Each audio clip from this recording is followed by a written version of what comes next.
ত্রিকোণমিতির ৯০ পর্যন্ত মান আমরা শিখেছি নবম দশম শ্রেণীতে। আজকে আমরা শিখব ৯০ এর উপরে, কারণ বিভিন্ন চাকরির পরীক্ষায় আমাদের কিছু আসছে এগুলা। তো চলুন আমরা শুরু করি।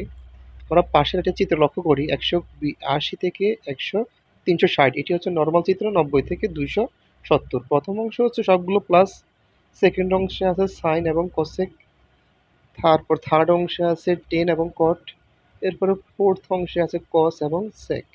এটা আমাদের খেয়াল রাখতে হবে। আমরা এই চিত্রটিকে খেয়াল রাখবো, মাথায় রাখবো করার সময়।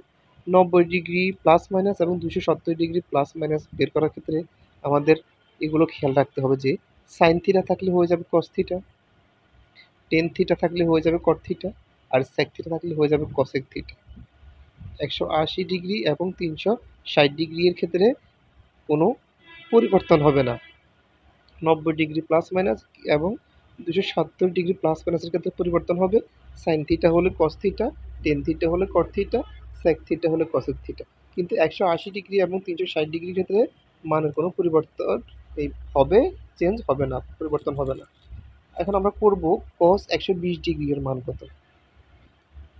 আপনারা একটু ভালো করে খেয়াল করলে পারবেন।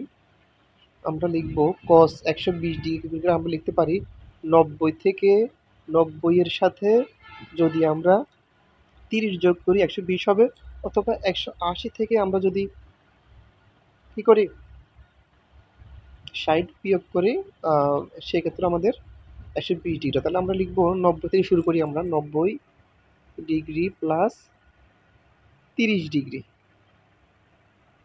কস ৯০ ডিগ্রি প্লাস ৩০ ডিগ্রি। আমরা ১২০কে লিখলাম ৯০ ডিগ্রি প্লাস ৩০ ডিগ্রি। আমরা বলেছি ৯০ ডিগ্রি কসের থাকার কথা ছিল কোথায়? দ্বিতীয় অপশান, দ্বিতীয় খণ্ড, তৃতীয় খণ্ড না চতুর্থ খণ্ডে?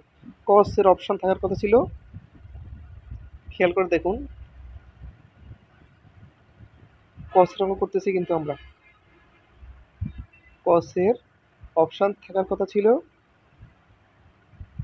যদি প্লাস হইতো তাহলে আমাদের সেকেন্ড খণ্ড হইতো, এখানে থাকার কথা ছিল। যদি আমাদের কস ওখানে থাকতো তাহলে আমাদের মানটা হতো প্লাস।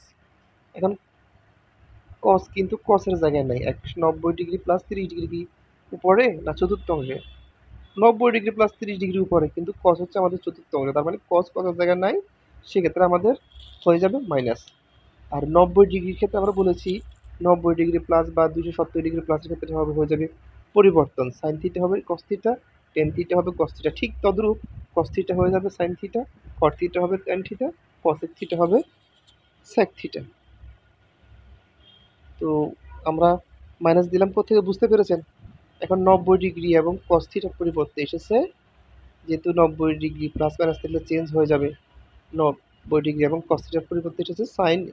আর ৩০ ডিগ্রি আমরা বসিয়ে দিয়েছি, মাইনাসের মাইনাস দিলাম। আমরা জানি সাইন ৩০ ডিগ্রি সমান হচ্ছে হাফ, হাফের হাফ বসিয়ে দিলাম।